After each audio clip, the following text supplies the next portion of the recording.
দর্শক, বানর থেকে মানুষ নাকি মানুষ থেকে বানর? ডারউইন বলেছিলেন বানর থেকে মানুষের উৎপত্তি হয়েছে। আমি বলছি মানুষ থেকে বানরের জন্ম। তাহলে সত্য কোনটা? চলুন আজকে তার একটা বৈজ্ঞানিক বিশ্লেষণ করা যাক। দর্শক, বিজ্ঞানের এই গুরুত্বপূর্ণ গবেষণার কাজটি আমাদের কথিত বিজ্ঞানী ডক্টর জাফর ইকবালকে দিয়ে করা যাক। জাফর ইকবালের দাদার দাদা ছিলেন তেলাপোকা, তার দাদা ছিলেন ছাড়পোকা, তারও দাদা ছিলেন উই পোকা, তার দাদা ছিলেন হাতি, পাতি শিয়াল ছিলেন তার দাদা। জাফর ইকবালের আপন দাদা ছিলেন হনুমান আধা বানর ছিলেন জাফরের বাবা। আর ডারউইনের বিবর্তন নামক গভীর এবং সূক্ষ্ম প্রক্রিয়ার মধ্য দিয়ে যে পরিপূর্ণ বানরের জন্ম হয়েছে তার নামে শিক্ষিত আবাল আমাদের জাফর ইকবাল। বংশবিস্তারের মাধ্যমে জাফর প্রজাতির বানরেরা আজ মাঝে মধ্যেই সমাজে ভেঙচি কাটে। তাদের কথা নাই বা বললাম, কিন্তু আপনার ঘরেও আদর করে বাদর পুষছেন না তো? যে আপনার সন্তানের কথা বলছি। যে সমাজে জাফর ইকবাল আর শাহরিয়ার কবিরদের মতো জীবাণু ঘুরে বেড়ায়, সেই একই সমাজে বড় হচ্ছে আমার আপনার সন্তানেরা। সংক্রমণের আশঙ্কা তো আছেই, সেই সাথে আছে ভারতীয় আগ্রাসন। দর্শক, 1971 সালে চুক্তিভিত্তিক মুক্তিযুদ্ধের মাধ্যমে আমাদের দেশকে ধর্মহীন এক রাষ্ট্র বানানোর গভীর যে চক্রান্ত ভারত শুরু করেছিল, তার শেষের কাজটা করছেন শেখ হাসিনার হাত ধরে। আমাদের রাজনীতি, অর্থনীতি, পুলিশ বাহিনী, সেনাবাহিনী ধ্বংসের পাশাপাশি আমাদের ধর্মটাকেও ধ্বংস করে দেওয়ার গভীর এক চক্রান্ত চলছে আমাদের অজান্তেই। এটা একাদশ জাতীয় সংসদের ধর্ম মন্ত্রণালয় সম্পর্কিত স্থায়ী কমিটির একটি সরকারি নথি, যেখানে ওয়াজ মাহফিল বন্ধের জন্য একটি সুপারিশ পাঠানো হয়েছে সব জেলাগুলোতে।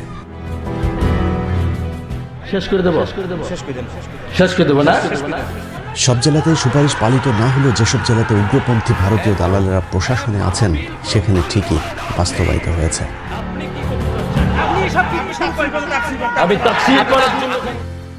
চরম মুসলিম বিদ্বেষী সরকারি কর্মকর্তা সাতক্ষীরা জেলার সহকারী কমিশনার ইন্দ্রজিৎ সাহা স্বাক্ষরিত একটি চিঠিতে দেখা যায়, সাতক্ষীরা জেলার পুলিশ সুপার সহ সকল উপজেলা নির্বাহী অফিসার ও সাতক্ষীরার সকল থানার ভারপ্রাপ্ত কর্মকর্তাদেরকে উক্ত নির্দেশ পালন করতে বলা হয়েছে। তাহাজ্জুদি প্রধানমন্ত্রীর দেশের ধর্ম মন্ত্রণালয়ের এমন সিদ্ধান্তের অজুহাত হিসেবে শব্দ দূষণকে দাঁড় করানো হলেও চিঠিতে সুনির্দিষ্টভাবে শুধুমাত্র ওয়াজ মাহফিলে মাইক বাজানোর ব্যাপারে আপত্তি তোলা হয়েছে। এখন প্রশ্ন হলো, শব্দ দূষণ কি শুধুই ওয়াজ মাহফিলের মাইক থেকেই হয়?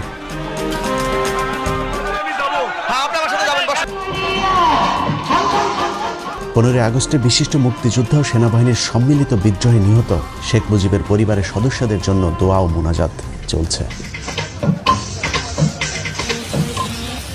যাই হোক, আওয়ামী লীগের ধর্ম আলাদা, তাদের নবীও আলাদা।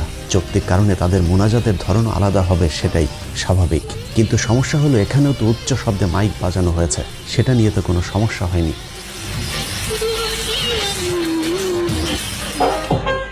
সারা রাত শেখ মুজিবের ভাষণের ফাঁকে ফাঁকে হিন্দি গান চলেছে, সেটা তো সমস্যা হয়নি।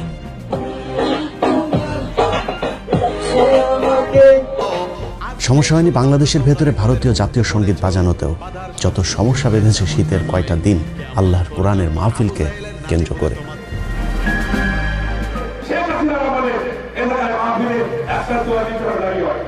সরকার এরই মধ্যে বেশ কিছু জনপ্রিয় আলেমকে কালো তালিকাভুক্ত করেছে। যে কজন ময়দানে আছে তাদের উপরেও মাঝে মধ্যেই ঘটছে হামলার ঘটনা।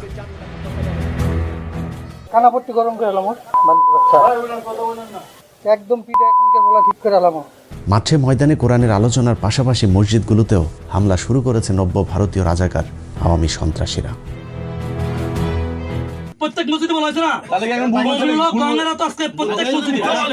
জুমার খুতবাকেও আওয়ামী লীগ নিজেদের প্রতিপক্ষ হিসেবে দাঁড় করিয়েছে। আলেমদের বয়ানে মূর্তির বিরুদ্ধে কথা বলার কারণে দেশের বিভিন্ন স্থানে মসজিদে হামলাও করেছে শেখ মুজিবের আদর্শের সন্তানেরা। চাঁদপুরের অনুসন্ধান টিভি নামে একটি ইউটিউব চ্যানেলের অনুসন্ধানে বলা হয়, স্থানীয় আওয়ামী লীগ নেতা তার ক্যাডারদের দিয়ে মসজিদে আগুন দিয়ে মসজিদের অবকাঠামো সহ পবিত্র কোরআন পুড়িয়েছে। মসজিদ কিংবা ঘরের বাইর কোথাও আজ নিরাপদ নেই বাংলার মুসলমানেরা। কোরআনের আলোচনার ছোট ছোট ঘরোয়া সভাগুলো থেকেও মানুষকে ধরে বলা হচ্ছে নাশকতার ষড়যন্ত্রকারী। মাদ্রাসায় বিক্ষিপ্ত কিছু ঘটনাকে পুঁজি করে মাদ্রাসা শিক্ষা ব্যবস্থা বন্ধের গভীর এক চক্রান্ত শুরু করেছে আওয়ামী ধর্মবিদ্বেষীরা। চাঁদপুরের কচুয়া থানার সাতবাড়িয়া গ্রামে তালিমুল কোরআন ওয়াল হিকমা কওমি মাদ্রাসায় পরিকল্পিতভাবে এক মাদ্রাসার শিক্ষককে পেটানো হয়েছে বলৎকারের অভিযোগ তুলে। এই ঘটনাটিকে বাংলাদেশের নাস্তিকপন্থী গণমাধ্যম ফলাও করে প্রচারও করেছে। কিন্তু পরে জানা যায় আওয়ামী সন্ত্রাসীরা পরিকল্পিতভাবে সেই মাদ্রাসার শিক্ষকের উপর হামলা করেছে। একটি ভিডিওতে দেখা যায় যে শিশুকে বলাৎকারের অভিযোগে সেই শিক্ষককে মারধর করা হয়েছে, সেই শিশুর পিতা ঘটনাটিকে ষড়যন্ত্র দাবি করে সেই মাদ্রাসা শিক্ষকের কাছে ক্ষমা চেয়েছেন।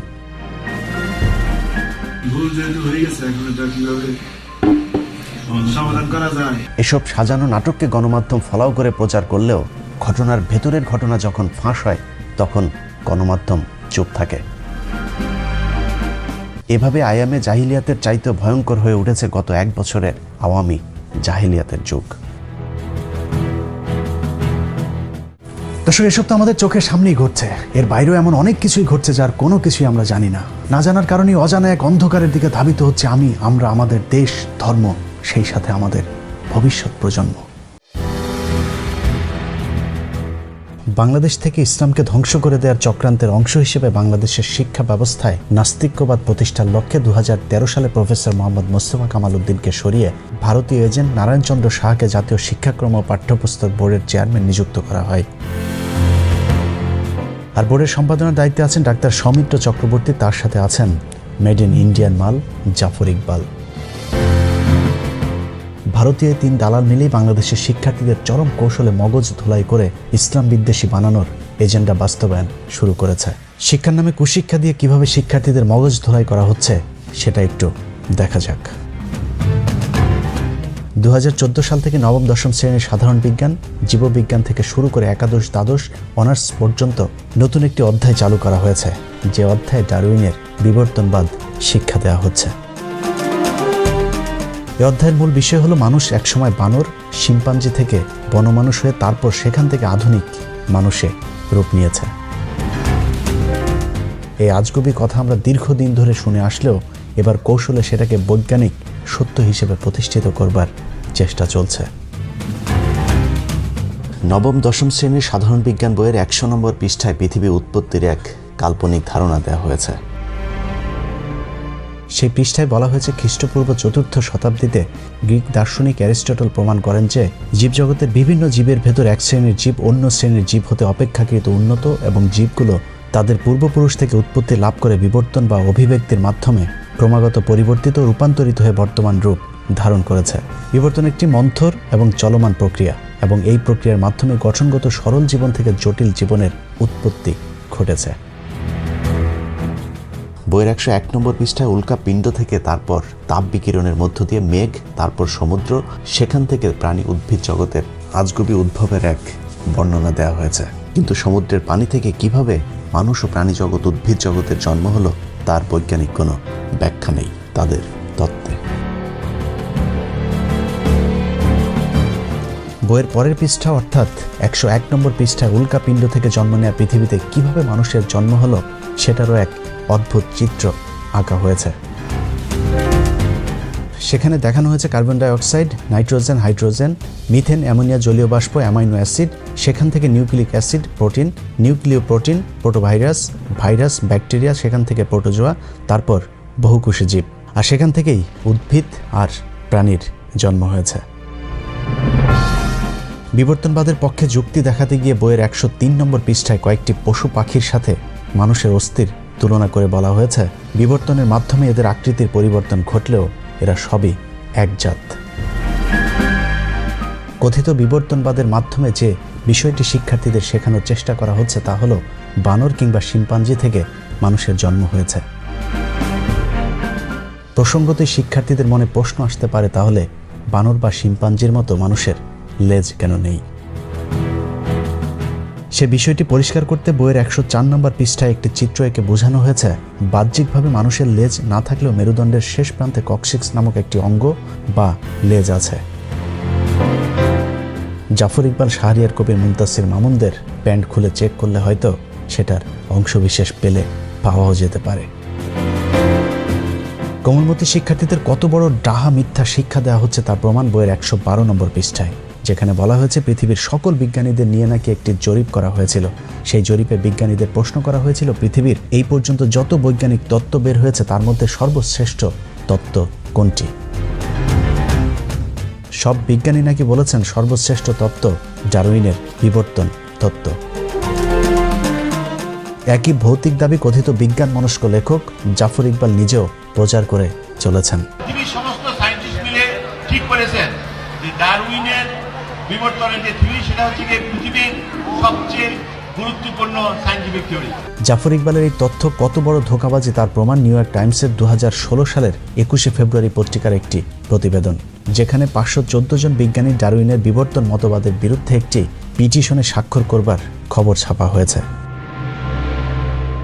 পিটিশনে স্বাক্ষর করা বিজ্ঞানীদের মধ্যে 76 জন রসায়ন ও 63 জন পদার্থবিজ্ঞানী রয়েছেন, যারা MIT, Cambridge university, Berkeley university, Pennsylvania university, the university of Georgia, Ohio university, the university of ওয়াশিংটনের মতো পৃথিবীর শীর্ষস্থানীয় বিশ্ববিদ্যালয়ের গবেষক।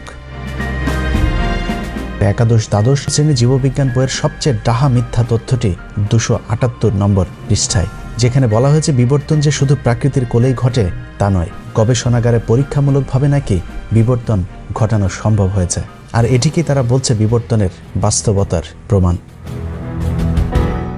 বিবর্তনের বিপক্ষে এখন পর্যন্ত কোনো বৈজ্ঞানিক প্রমাণ খুঁজে পাওয়া যায়নি। জীবজগৎ সম্পর্কে আমাদের জ্ঞান যতই সমৃদ্ধ হচ্ছে, বিবর্তনকে অস্বীকার করা ততই অসম্ভব নাকি হয়ে পড়ছে। অথচ বাংলাদেশের পাঠ্যপুস্তকের দাবি অনুযায়ী পৃথিবীর কোনো বিজ্ঞানী আজ পর্যন্ত তাদের গবেষণাগারে বানর থেকে মানুষ রূপান্তর তো দূরের কথা, বানর থেকে একটি ক্ষুদ্র পিঁপড়াও তৈরি করে দেখাতে পারেনি। তবে বিজ্ঞানীরা মাইক্রো এভলিউশন প্রমাণ করতে পেরেছেন, যেমন ছোট গরুর জাত থেকে বড় গরুর জাতে রূপান্তর কিংবা বড় আম গাছকে ছোট গাছে রূপান্তর। কিন্তু ছোট গরু থেকে বড় ছাগল কিংবা বড় ছাগল থেকে বড় ঘোড়া রূপান্তরের চিন্তাও এখন পর্যন্ত বিজ্ঞানীরা করতে পারেনি। অথচ বাংলাদেশের কথিত বিজ্ঞানী ডক্টর জাফর ইকবালরা সেই মাইক্রো এভলিউশন বা বিবর্তনকে ম্যাক্রো এভলিউশন হিসাবে পাঠ্য বইয়ে শিক্ষার্থীদের পড়াচ্ছে। এত কিছুর পরেও যদি কিন্তু সম্ভবত হতেও পারে ধারণা করা হয়, এরকম হাস্যকর অনেক কৌতুকে ভরপুর বর্তমান মাধ্যমিক, উচ্চ মাধ্যমিকের বিজ্ঞান শিক্ষার বইগুলো, যা বিজ্ঞানের সাথে পুরোপুরি সাংঘর্ষিক। নবম দশম শ্রেণীর জীববিজ্ঞান বইয়ের দ্বাদশ অধ্যায়ে জীবের বংশগতি ও বিবর্তন বোঝাতে গিয়ে শিম্পাঞ্জি, ওরাংওটাং ও ম্যাকক বানরের সাথে মানুষের মাথার খুলির একটি চিত্র আঁকা হয়েছে, যেখানে শিক্ষার্থীদের পড়ানো হচ্ছে জীবজগতের মধ্যে বিভিন্ন শ্রেণী বর্তমান এবং তারা তাদের পূর্বপুরুষ থেকে উদ্ভূত হয়ে বিবর্তন বা ক্রমবিকাশের মাধ্যমে ক্রমাগত পরিবর্তিত রূপান্তরিত হয়ে বর্তমান রূপ ধারণ করেছে।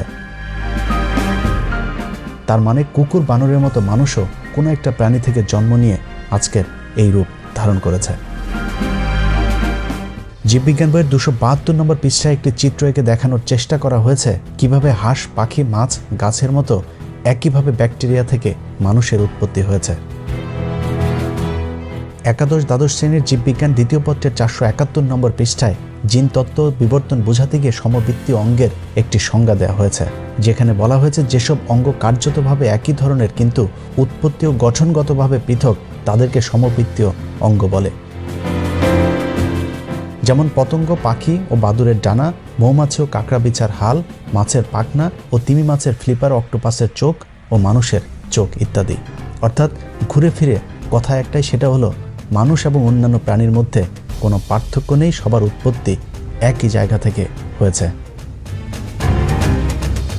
একই পৃষ্ঠায় বলা হয়েছে মানুষের দেহে 100টি নিষ্ক্রিয় অঙ্গ আছে, যেগুলো নাকি মানুষের পূর্বপুরুষদের ক্ষেত্রে সক্রিয় ছিল, এখন তা নিষ্ক্রিয় এবং বিবর্তনের সাথে সাথে কোনো এক সময় সেগুলো বিলুপ্ত হতেও পারে। অথচ আধুনিক চিকিৎসা বিজ্ঞানও আজ পর্যন্ত মানবদেহের কোনো অঙ্গকেই অপ্রয়োজনীয় মনে করার দাবি করেনি। বইয়ের 473 নম্বর পৃষ্ঠায় শরীরবৃত্তীয় প্রমাণের অধ্যায়ে একেবারে বৈজ্ঞানিকভাবে প্রমাণ করা হয়েছে মানুষের আদি পিতা বানর। নারায়ণচন্দ্র আর জাফর ইকবালেরা তাদের বইতে লিখেছেন, বানর, নরবানর ও মানুষের শরীরে ট্রিপসিন পরীক্ষা করলে দেখা যায় এদের রাসায়নিক উপাদান ও কর্মপদ্ধতি একই রকম। বানরের রক্তের সাথে গ্লাসিয়াল অ্যাসিটিক অ্যাসিড মিশ্রিত করে উত্তপ্ত করলে স্ফটিক আকারে পরিণত হয়। এই স্ফটিকগুলোকে হিমোগ্লোবিন স্ফটিক বলা হয়। দেখা গেছে মানুষের হিমোগ্লোবিন স্ফটিকের আকার হুবহু দেখতে বানরের হিমোগ্লোবিন স্ফটিকের মতোই। ঘোড়া ও কুকুরের হিমোগ্লোবিন স্ফটিকের আকার আবার ভিন্ন। এতে প্রমাণিত হয় যে মানুষ ও বানর নিকট আত্মীয়। বানরের পূর্বপুরুষ থেকে ক্রমবিকাশের মাধ্যমে মানুষের সৃষ্টি হয়েছে, তার মানে মানুষের আদি পিতা বানর। ডিগ্রি দ্বিতীয় বর্ষের প্রাণীবিজ্ঞানে ল্যামার্কিজম ও ডারউইনবাদের পূর্ণাঙ্গ আলোচনা করা হয়েছে। এ অধ্যায় বিবর্তনের মাইক্রো, ম্যাক্রো ও মেগা এই 3টি ধাপ সংযোজন করা হয়েছে। এ অধ্যায়ে গ্রেগরির মানুষ উদ্ভাবনের তত্ত্বটি আলোচনা করা হয়েছে, যেখানে বলা হয়েছে মানুষ যে বংশ থেকে উৎপন্ন হয়েছে তা সম্ভবত ছিল বড় মস্তিষ্ক বিশিষ্ট অ্যানথ্রোপয়েড বা নরবানর। এরা দেখতে অনেকটা শিম্পাঞ্জি ও গেরিলা দলের মতো ছিল, অর্থাৎ এখানেও বানর, গেরিলা, শিম্পাঞ্জি থেকে মানুষের উদ্ভবের কথা বলা হয়েছে। মানুষের আগের জাতের চেয়ে বর্তমান জাতের মাঝে কিছু পরিবর্তন বা বিবর্তনের কথা বলা হয়েছে। সেগুলি হলো, আগে মানুষ খাড়া হয়ে চলতে পারত না, হাত পা লম্বায় সমান ছিল, অর্থাৎ মানুষও বানরের মতোই 4 হাত পায়ে ভর দিয়ে হাঁটত। চেয়াল ও দাঁতের আকার এখনকার চেয়ে অনেক বড় ছিল। থুতনি, করোটা ও মস্তিষ্কের আকৃতিরও পরিবর্তনের কথা উল্লেখ করা হয়েছে এই অধ্যায়টিতে। অনার্স 2য় বর্ষের সমাজবিজ্ঞান বইটি পড়লে স্পষ্ট হয়ে যাবে ডারউইন ও তার অনুসারীদের মূল উদ্দেশ্যই হল পৃথিবীকে ধর্মহীন করা। বইটির 269 থেকে 278 পৃষ্ঠাগুলোতে ধর্মের সংজ্ঞা ও উৎপত্তি বর্ণনা করতে গিয়ে সরাসরি ধর্মকে আক্রমণ করা হয়েছে। কার্ল মার্কসের তত্ত্বটিও এখানে সংযোজন করা হয়েছে, যেখানে ধর্মকে মিথ্যা ধারণা হিসেবে উল্লেখ করে বলা হয়েছে ধর্মই নাকি মানুষকে তন্দ্রাবিষ্ট করে রাখে বা ঘুম পাড়িয়ে রাখে। পৃথিবীর কোনো ধর্মই মানুষকে খারাপ হতে কিংবা অন্য ধর্মের মানুষের উপর হামলা করতে শেখায় না, বরং ভালোবাসতে শেখায়। প্রথম বিশ্বযুদ্ধ, দ্বিতীয় বিশ্বযুদ্ধ কিংবা পৃথিবীতে ঘটে যাওয়া কোনো বড় যুদ্ধই ধর্মের কারণে হয়নি, বরং ধর্মীয় বিধান মানলে সেসব যুদ্ধগুলো হয়তো এড়ানো যেত। তারপরেও এই বইতে বলা হয়েছে ধর্ম হলো মানুষের সৃষ্টি, যা সমাজে বিচ্ছিন্নতা সৃষ্টি করে এবং মানুষকে মোহগ্রস্ত করে রাখে। অন্যান্য শ্রেণীর বিজ্ঞানের পাঠ্য বইগুলোর মতো এই বইতেও সেই একই ধারণা দেওয়া হয়েছে যে পৃথিবীতে সৃষ্টিকর্তা বলে আসলে কিছুই নেই। বিবর্তন প্রক্রিয়ার মাধ্যমে বানর, গরিলা কিংবা শিম্পাঞ্জির মতো কোনো একটি জাত থেকে মানুষের আবির্ভাব ঘটেছে। অনার্স 3য় বর্ষের প্রাণীবিজ্ঞানে কিছুটা কৌশল খাটানো হয়েছে, অনেকটা গোড়া ঠিক রেখে আগায় কিছুটা কাটছাট করবার মতো। ডারউইন সহ বিবর্তনবাদীদের যেসব তত্ত্ব এরই মধ্যে বিতর্কিত হয়েছে সেগুলোকে কাটিয়ে উঠতে লেমার্কবাদ, ডারউইনবাদ হয়ে নব্য ডারউইনবাদ, সেখান থেকে সংশ্লেষ মতবাদ সম্পর্কে আলোচনা করা হয়েছে। আগের মতবাদগুলোর নানান ভুল ত্রুটির সমালোচনা করে সবশেষ সংশ্লেষ মতবাদকেই আধুনিক মতবাদ হিসেবে উল্লেখ করা হয়েছে। যে তত্ত্বেরও মূল বক্তব্য বানর কিংবা শিম্পাঞ্জির মতো মানুষের আগে লেজ ছিল, সময়ের বিবর্তনে লেজ বিলুপ্ত হয়েছে, অর্থাৎ মানুষও বানর, শিম্পাঞ্জি কিংবা বন্য মানুষ ছিল। ডারউইন যেটা বলেছেন সেটা হচ্ছে গিয়ে বিবর্তনের থ্রু একটা প্রাণী জন্ম নিয়েছে, সেই প্রাণীর একটা ব্রাঞ্চ হয়েছে মানুষ, একটা ব্রাঞ্চ হয়েছে শিম্পাঞ্জি, একটা ব্রাঞ্চ হয়েছে ওরাংউটাং, আর একটা ব্রাঞ্চ হয়েছে গরিলা, বুঝেছো? অলরাইট, এবং তাদের একটা ব্রাঞ্চ হয়েছে বানর। কাজেই বানর এবং মানুষ একই প্রাণী থেকে ইভলভ করেছে, বুঝেছো? বুঝেছো দর্শক, মানুষের আদিপিতা বানর কিনা সেটা বৈজ্ঞানিকভাবে এখনো প্রমাণ হয়নি, কিন্তু জাফর ইকবালের আদিপিতা যদি বানর হয়েও থাকে, তারপরে অনর হয়ে আমি বলবো মহান রাব্বুল আলামিন আমাকে সৃষ্টি করেছেন, আমি আশরাফুল মাখলুকাত। পবিত্র কোরআনের আরেকটি বিশেষ নাম হচ্ছে এটা একটি বৈজ্ঞানিক কোরআন।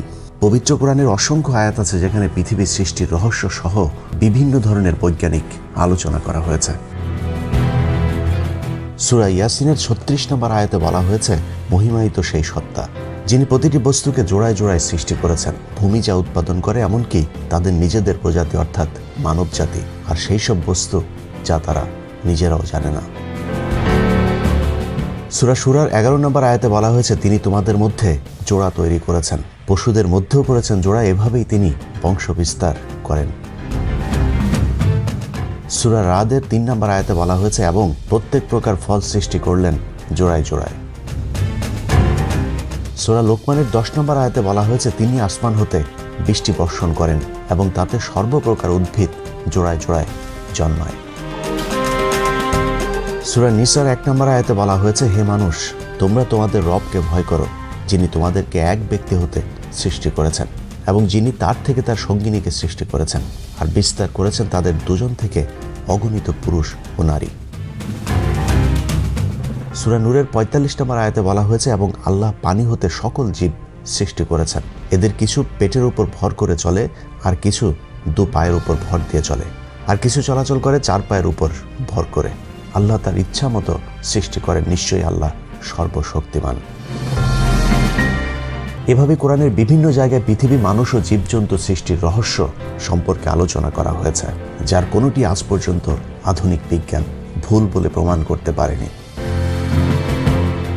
যেগুলো নিয়ে এখনো বিতর্ক আছে কিংবা যেগুলো এখনো অনাবিষ্কৃত আছে, সেটাও আমাদের মানুষের ব্যর্থতা, কোরআনের নয়।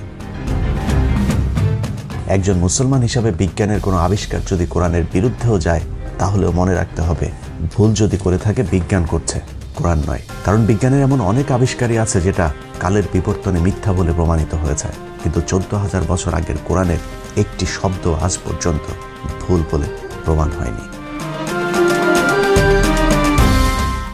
দর্শক, তার মানে বিবর্তনবাদ নামের বিতর্কিত তত্ত্ব যদি সত্য হয়, তাহলে অসত্য প্রমাণিত হবে কোরআনের অন্তত হাফ ডজন আয়াত। কিন্তু 1,500 বছর আগে লেখা অবৈজ্ঞানিক এক বই কোরআন দিয়ে কি 2021 সালের পৃথিবী চলবে? তাই চলুন কোরআন বাদ দিয়ে বিজ্ঞান নিয়ে আলোচনা করে দেখি আমাদের আধুনিক ছেলে মেয়েদেরকে অত্যাধুনিক বিজ্ঞানী জাফর ইকবালেরা বিজ্ঞান শেখানোর নামে কিভাবে অজ্ঞান করছে।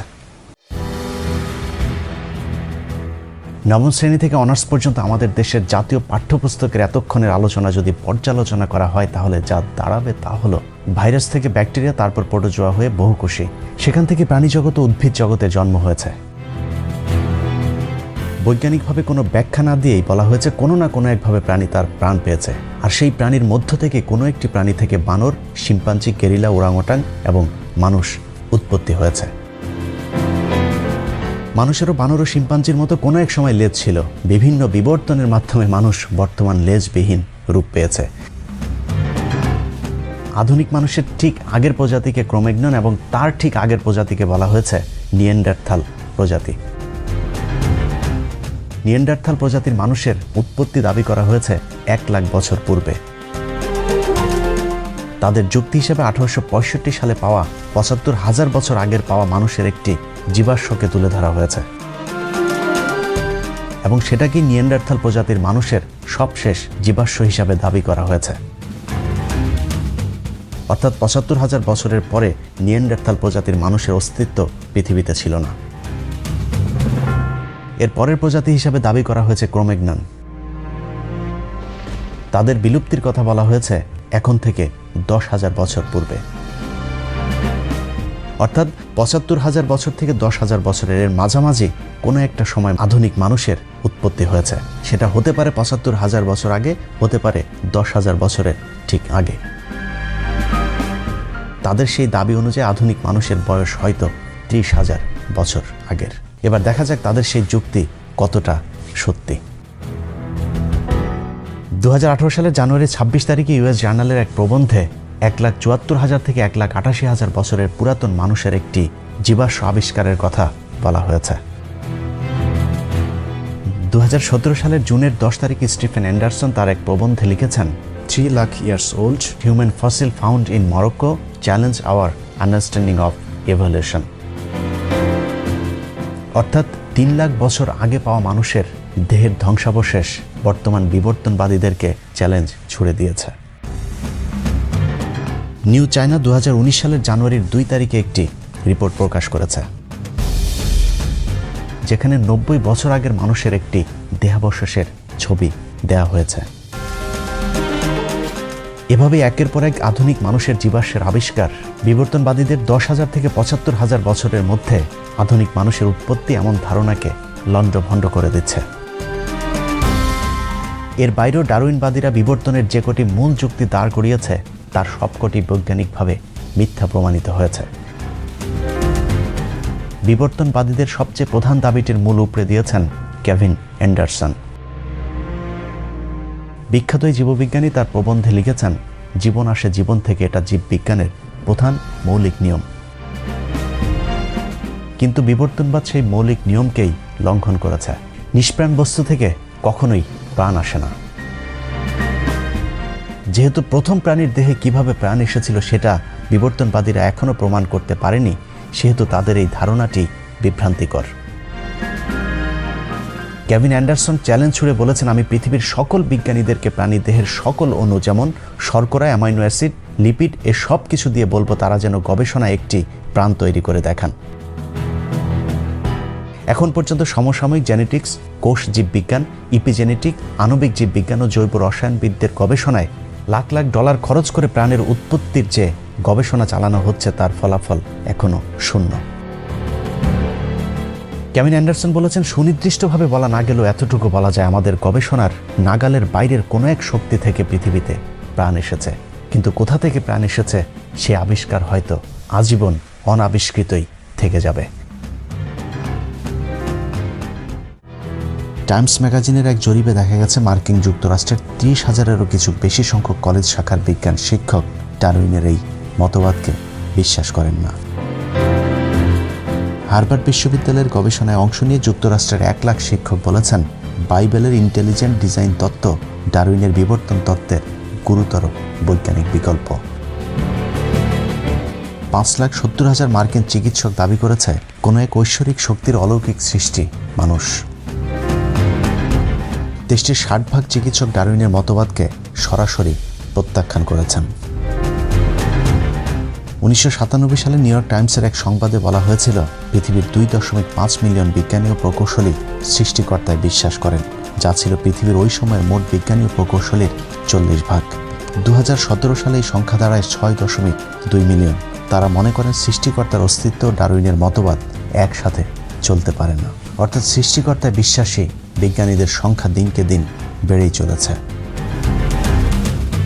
ডারউইনের আগেও পরে অনেক বিজ্ঞানী যাদেরকে পদার্থবিজ্ঞানের জনক বলা হয় তাদের বেশিরভাগই স্রষ্টায় বিশ্বাস করেন এবং তারা প্রাকৃতিকভাবে মানুষের উৎপত্তির এই তত্ত্ব অস্বীকার করেছেন, যাদের মধ্যে উল্লেখযোগ্য Copernicus, Bacon, Kepler, Galileo, Harvey, Boyle, Huygens, Newton, Linnaeus, Cuvier, Dalton, Faraday, Pasteur, Joule, Kelvin, Lister and Carver. অক্সফোর্ডের জেনেটিক্স ডিপার্টমেন্টাল অব পলিশ একাডেমির বিজ্ঞানী ম্যাসিস গ্যারটিক বলেছেন, মার্ক্সবাদী ক্যাথলিক দার্শনিকেরা ডারউইনবাদকে রক্ষা করার মিশনে নেমেছে। প্ল্যান্ট জেনেটিস্ট জন স্যানফোর্ড বলেছেন, ডারউইনের বিবর্তনবাদ কোনো বিজ্ঞান নয়, এটা একটা রাজনৈতিক দর্শন। অতি সম্প্রতি অক্সফোর্ডের জীববিজ্ঞানের অধ্যাপক ডক্টর ড্যানিশ নোবেল কাটছাঁট করা নব্য ডারউইনবাদকেও অস্বীকার করেছেন। যুক্তরাষ্ট্রের ডালাসে দ্য ইনস্টিটিউট ফর ক্রিয়েশন রিসার্চের বিজ্ঞানীরা ডারউইনবাদের মতবাদকে নাস্তিক তৈরির তত্ত্ব হিসাবে আখ্যা দিয়েছেন। তাদের মতো এটি একটি রাজনৈতিক মতবাদ যা মানুষকে ধর্মহীন করে যৌনতা, সমকামিতা সহ নানা অপরাধের দিকে ধাবিত করছে। ধর্মের নানান ভালো বিধিনিষেধ আছে, কিন্তু নাস্তিকবাদের মধ্যে সমাজকে ভালো কিছুই দেয়ার নেই। কিন্তু বর্তমান পৃথিবীতে বৈজ্ঞানিকভাবে এগিয়ে থাকা প্রতিটি দেশ ডারউইনের মিথ্যাই বিবর্তনবাদকে তাদের পাঠ্য তালিকা থেকে বাদ দিয়ে দিয়েছে। খোদ মার্কিন যুক্তরাষ্ট্রের ফ্লোরিডা, ইলিয়ন, কানেকটিক, মিসিসিপি, ওকাহামা এই 5টি অঙ্গরাজ্যে বিবর্তনবাদকে 2004 সাল থেকে তাদের পাঠ্য বইয়ে নিষিদ্ধ করেছে। আরও 3টি অঙ্গরাজ্যে বিবর্তনবাদের বিরুদ্ধে মামলা আদালতে চলমান। বর্তমান পৃথিবীকে জ্ঞানবিজ্ঞানের নেতৃত্ব দেয় ইহুদিদের দেশ ইসরায়েলে বিবর্তনবাদ সংশোধন করা হয়েছে। বিজ্ঞানে এগিয়ে যাওয়া আরেক দেশ তুরস্কে বিবর্তনবাদ পড়ানো একেবারে নিষিদ্ধ। প্রেসিডেন্ট এরদোয়ান বলেছেন, এসব মিথ্যা তত্ত্ব শিক্ষা দেওয়ার পরিবর্তে আমাদের শিশুদের প্রয়োজনীয় বিজ্ঞান শিক্ষা দেওয়া উচিত। দক্ষিণ কোরিয়া সেদেশে বিবর্তনবাদ সিদ্ধান্তের চূড়ান্ত অনুমোদন উপস্থাপন করেছেন। রোমানিয়া 2006 সাল থেকে রাষ্ট্রীয়ভাবে সেদেশে বিবর্তনবাদ পড়ানো নিষিদ্ধ ঘোষণা করেছে। এছাড়াও সৌদি আরবেও বিবর্তনবাদ শিক্ষা দেয়া নিষিদ্ধ। নারায়ণচন্দ্র সাহা, জাফর ইকবালদের আদি পিতার দেশ ভারতে বিবর্তনবাদ শিক্ষা বাতিলের দাবি করেছে সেদেশের বর্তমান জুনিয়র শিক্ষামন্ত্রী সত্যপাল। এনডিটিভির বরাত দিয়ে সমকাল পত্রিকা 2018 সালের 22 জানুয়ারি একটি খবর ছেপেছে। সেই খবরে প্রকৃতি বিজ্ঞানী চার্লস রবার্ট ডারউইনের বিবর্তনবাদ তত্ত্ব বৈজ্ঞানিকভাবে ভুল দাবি করেছেন সত্যপাল সিং। তাই স্কুল কলেজের টেক্সট বুক থেকে সেই সূত্রটি সরানো প্রয়োজন বলে মন্তব্য করেছেন এই প্রভাবশালী মন্ত্রী। আমাদের স্কুল কলেজের টেক্সট বুক থেকে এই সূত্রটি সরানো প্রয়োজন মন্তব্য করে তিনি আরও বলেন, আমাদের পূর্বপুরুষেরা কোথাও উল্লেখ করেননি যে তারা একটি বন্য মানুষকে মনুষ্য সন্তানের রূপান্তর হতে দেখেছে। দর্শক, বিজ্ঞানের নামে মিথ্যা তথ্য দিয়ে যে অসত্য তথ্য আমাদের শিশুদেরকে শেখানো হচ্ছে, তাদের দেখানো পথে যদি ভবিষ্যৎ প্রজন্ম চলতে থাকে তাহলে বলতেই হয় আগামী 10 বছরের মধ্যে এদেশের ধর্মের প্রতি বিশ্বাস করা মানুষ খুঁজে পাওয়া অবিশ্বাস্য হয়ে যাবে। প্রিয় দর্শক, এসব থেকে বাঁচার জন্য আমাদের সকলের সম্মিলিত প্রচেষ্টা প্রয়োজন। আমি আমার জায়গা থেকে বিবর্তনবাদের মাধ্যমে কিভাবে মানুষকে নাস্তিকতার দিকে ঠেলে দেওয়া হচ্ছে সেটা বোঝানোর চেষ্টা করেছে। কতটুকু পারলাম জানি না, যদি পেরেও থাকি তারপরেও আমার মতো ক্ষুদ্র একজন মানুষের 15 মিনিটের বৈজ্ঞানিক অনুসন্ধান এদেশের পাঠ্যপুস্তক থেকে বিবর্তনবাদের পরিবর্তন করতে পারবে না। তারপরেও কেন কথা বলি জানেন? হাজার দুঃস্বপ্নের মাঝে স্বপ্ন দেখিয়ে দেশের অচেতন মানুষগুলো একটু যদি সচেতন হয়। আর শেখ হাসিনা শুধুমাত্র ক্ষমতায় থাকবার জন্য এদেশের কোটি কোটি মানুষের আবেগকে পুঁজি করে আপনি ইসলাম ধর্মের যে ক্ষতি করলেন, এপারে না হলেও দেখা হবে ওপারে। অপেক্ষায় রইলাম তোর শেষ বিচারে। আল্লাহ হাফেজ।